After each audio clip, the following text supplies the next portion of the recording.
नमस्कार. मराठी माती चॅनलवर आपले मनापासून स्वागत आहे. आज आपण पाहणार आहोत एक नवीन कथा. कथेचं नाव आहे भाऊ बंदकी.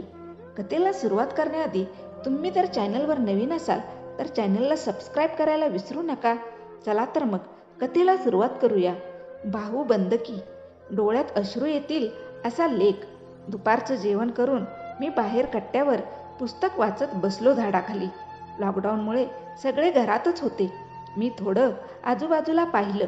सर्व शांत होतं. भर दुपार होती. चांगलंच कडक ऊन होतं. नाक्यावरून एक बाई डोक्यावर कापड घेऊन तोंडावर पदर ठेवून चालत येताना दिसली. कोण असेल म्हणून जरा जवळ आल्यावर बघितलं तर अंदाज आला. माझी चुलती होती. मी बघून न बघितल्यासारखे केले आणि पुस्तकात डोकं घातलं. चुलती माझ्यासमोरून हळू चालत गेली हे मला जाणवलं, पण मी काय लक्ष दिले नाही. गेले 15-1 वर्षापासून आमचं बोलणं नाही.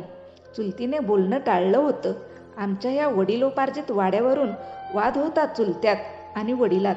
वडील जाऊन 5 वर्षे झाली.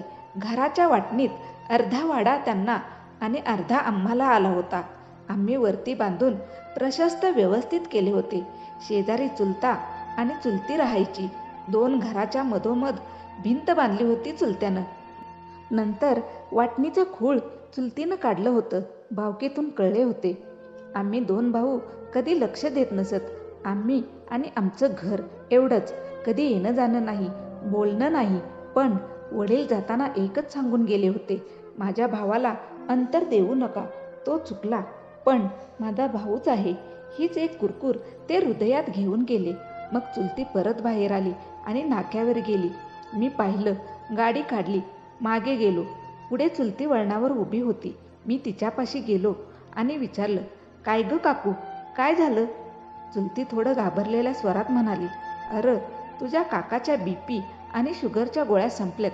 2 दिवस झाले. लय त्रास होतोय त्यांना. गाडी मिळत नाही ना रिक्षा. सगळं बंद आहे. मी म्हटलं, बघू गोळ्याचं पाकिट. तिने जुनं पाकिट दिले आणि 200 रुपयांची नोट आणि म्हणाली, जर जमल्यास अर्धा किलो डाळ पण मिळाली तर घेऊन ये. मी पिशवी आणि पैसे घेऊन गाडीवर निघालो. चुलतीला एकच मुलगा होता, सुनील. आम्ही बंटी म्हणायचो. लहानपणी एकत्र खेळायचो आम्ही. एकत्र खात पीत खेळायचो. तो मला दाद्या म्हणायचा. पुसटसं आठवते, पण नंतर येणंच बंद केलं त्यांनी. फार जीव होता माझ्या आईचा त्याच्यावर. आणि छोटी चिमू, ती पण फार गोड होती.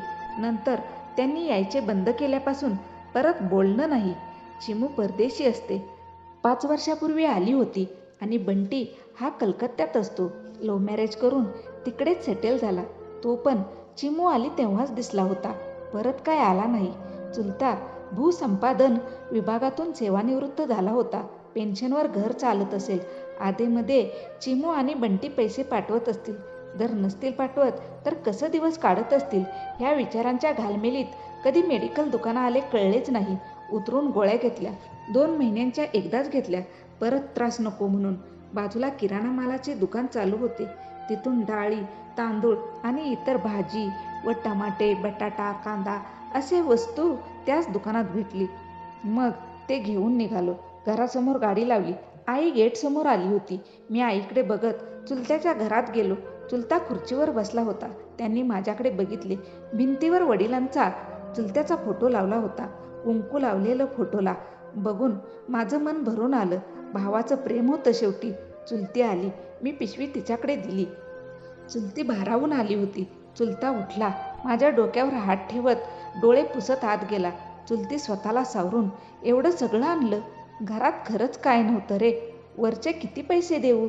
मी 200ची नोट तिच्या हातात ठेवत राहू दे म्हणालो. सगळं ह्या पैशापायी झालंय ग. चुलती न राहवता माझ्या गळ्यात पडून रडली. चुलता आतून गुळशेंगा घेऊन आला. माझ्या खिशात टाकल्या. लहानपणी तो माझ्या खिशात असंच गुपचूप टाकायचा हे आठवलं. मला चुलता विसरला नव्हता. मी सावरलो. चल येतो मी म्हणालो. काय लागलं सवरलं तर हाक मार म्हणून मी बाहेर आलो. आईने फाटक उघडलं. आत गेलो. आईचे डोळे पाणवले होते.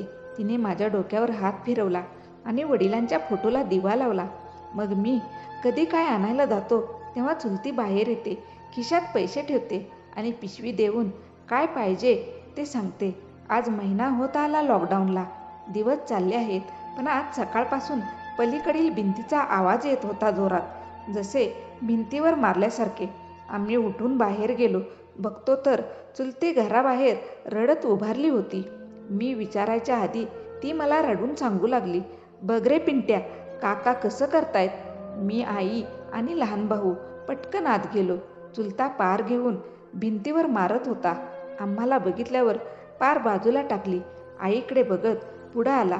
आईच्या समोर येऊन हात जोडत माफ कर वैने म्हणत खाली बसला आणि ओक्साबोक्शी रडू लागला. आईच्या डोळ्यात पाणी वाहू लागलं. चुलती तिथंच होती. ती आईच्या गळ्यात पडून रडू लागली. मी, माझा भाऊ, आमच्या बायका हे सर्व बघत उभे होतो.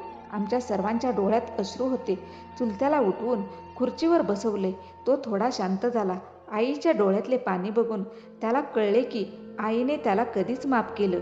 शेवटी ऋणानुबंधाची नाती तुटत नसतात. अखेर घर एकत्र आलं होतं.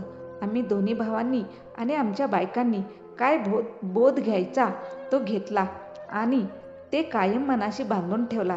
जगाचे लॉकडाऊन कधी संपेल माहीत नाही, पण आमच्या 2 घराच्या मधला लॉकडाऊन संपला होता. आपलाच अनाहूत लेखक. लेखकाचे नाव माहीत नाही, पण ह्या लिखाणामुळे कदाचित काही भावंड एकत्र येतील, ह्याच भावनेतून ही पोस्ट करावयाचे धारिष्ट केले आहे. कथा आवडल्यास नक्की लाईक करा, शेअर करा आणि तुम्ही जर चॅनलवर नवीन असाल तर चॅनलला सबस्क्राईब करायला विसरू नका. धन्यवाद.